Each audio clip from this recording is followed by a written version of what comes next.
What first drew you to softball growing up? My mom played it when she was in high school, and I very vaguely remember when I was little, my mom used to coach, like, I want to say it was a 16 or 18 and under team, and I was probably 5 or 6, and I remember going to all the games with my mom, and naturally they just put me in softball and t-ball, and the rest is history. I would try out for all-stars and stuff, and I would happen to make the team, being the youngest one all the time. And I was gonna say, so you must have been pretty impressive early on. I didn't actually pitch my first 2 years of softball. I would play third base and shortstop, and then I was like, Mom, I really want to pitch, and they would put me in games, and I would suck really bad. What do you mean? What happened? You just couldn't throw a strike? Couldn't throw a strike. I mean, I was probably a 6 or 7, but I was playing an 8 and under, and I couldn't throw a strike, and they'd be like, no, we're putting Frankie back in, like, get out, like, you suck. So little did Frankie know how good you'd be later on in the circle. Right. I imagine with your demeanor, you're a fiery competitor. Would you get frustrated early on when you were starting to pitch, learning how to pitch, and you couldn't quite get it down? Yeah, totally. But once my dad and I, and my mom and I, we all started working on it, I started to get it pretty quick, but both my parents were really tough on me. So it kind of just built me into like being even more competitive, because when they would be like, you suck today, I'd like, be like, no, I don't. So I'd, go the extra good. They mile. were honest, though. Be competitive with them and show them that I don't suck.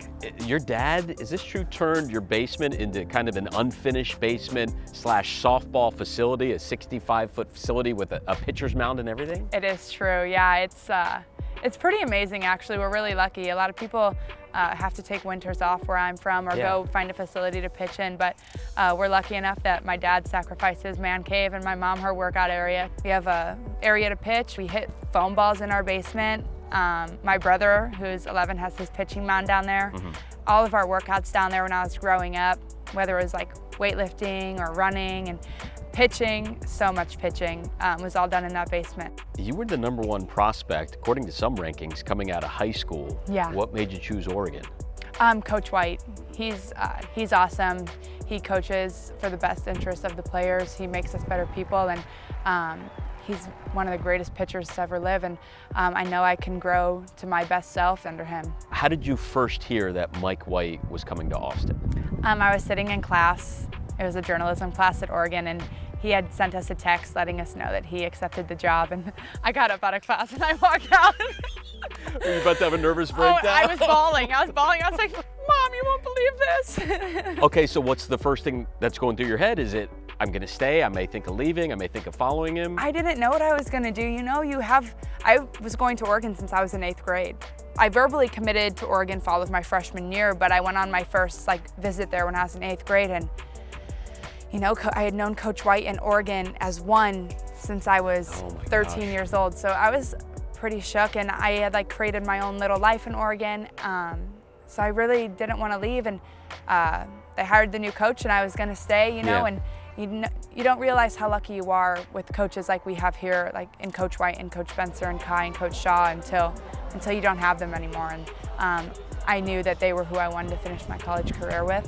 How much easier was it to make the move here, knowing you were coming with 3 of your teammates from Oregon as well? You're coming together as a package deal. It was a lot easier. Lauren Burke and I are actually really, really close friends. We lived together in Oregon, and then I remember one day after practice, we're like, dude, I can't take this anymore.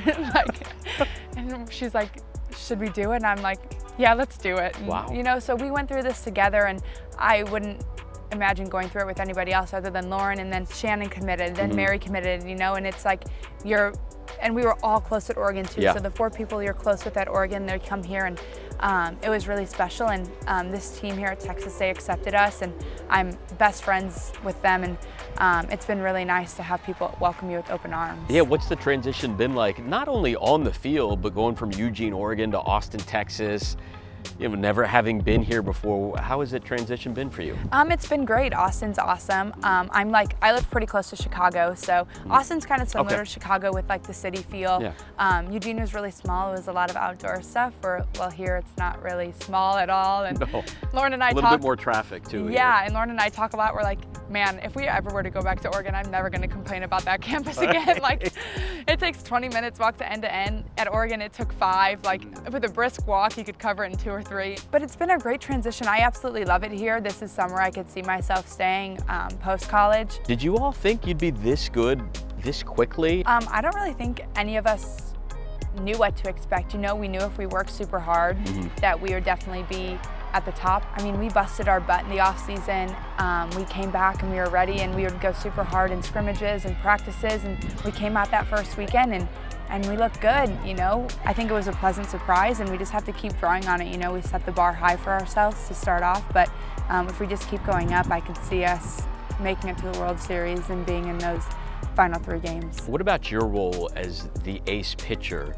You know, coming from Oregon, where you kind of split starts with Megan Kleist, and the year before adjusting as a freshman, but now, I mean, Shea O'Leary's been great, but you have been the ace of the team this year. How have you embraced that role? You definitely have to embrace it. I was feeling a lot of pressure at the beginning because I was like, I have to be perfect, like I have to do this, but at the end of the day, you just have to be yourself and pitch your game and revert back to what you're used to. You can't put any more pressure on yourself, because I don't really look at any of us as like the number one, you know. We're all in this together. We all pick each other up. But I just have to carry my load, and my teammates will carry their load, and we all got each other's backs. So I try not to like think about it too much, because I just got to go out there and do my thing. How would you describe your personality in the circle? I'm like pretty in people's face. I don't mean to, you know. It's like you work so hard off the field in bullpens, like you get so fired up for the games, and then when you see your stuff working and you see your teammates making great plays, it just is like all that hard work is paying off, and it's just super exciting to be able to show it off and kick butt with everyone. You've gotten more at-bats offensively this year than the previous 2 years combined. How has that been, being such a force on offense and an everyday player on offense? I love it. I love contributing to the team in any way that I can. You know, if I'm not pitching, I could contribute with my bat, and if I'm not pitching good, which has happened a few times this season, I can pick us up with the bat and help my team win and help us get to where we need to be. You had a game where you became the first Longhorn in history to have a grand slam and throw a no-hitter all in the same contest. Tell me about that performance. That was awesome. Bases loaded. That ripped out to right. Home run! A no-hitter from Elish, and she ends it with the grand slam run rule victory. We had a back girl, and I was like, Olivia, tell me good luck. Like right before my grand slam, I was like, you have to tell me good luck, Olivia, or I won't get a hit. And she's like, good luck. And she looked at me like I was absolutely insane. And then I hit the home run. I was like, it was Olivia. It worked. But I remember I was like going up to bat and the bases were loaded. There was one out, and I was like, whatever you do, I was like, you get under this ball and you put it deep, because you're not going back out onto the field. Like, because we would run roll them. Right. So I was like, you're not going back out onto the field. So just get one into the outfield. The walk-off grand slam. Yeah, so it worked. What's the ceiling for this team? You got the postseason coming up around the corner, basically in a few weeks. What do you make of how far this team can go? This team can do whatever it wants to do. You know, we just have to keep climbing and keep learning every weekend. We just have to make everything click at the right time. I don't think there is a ceiling. The ceiling would be the national championship, and I think this team is fully capable of it. We can compete with anybody, and if we bring our A game, I don't think anybody can beat us.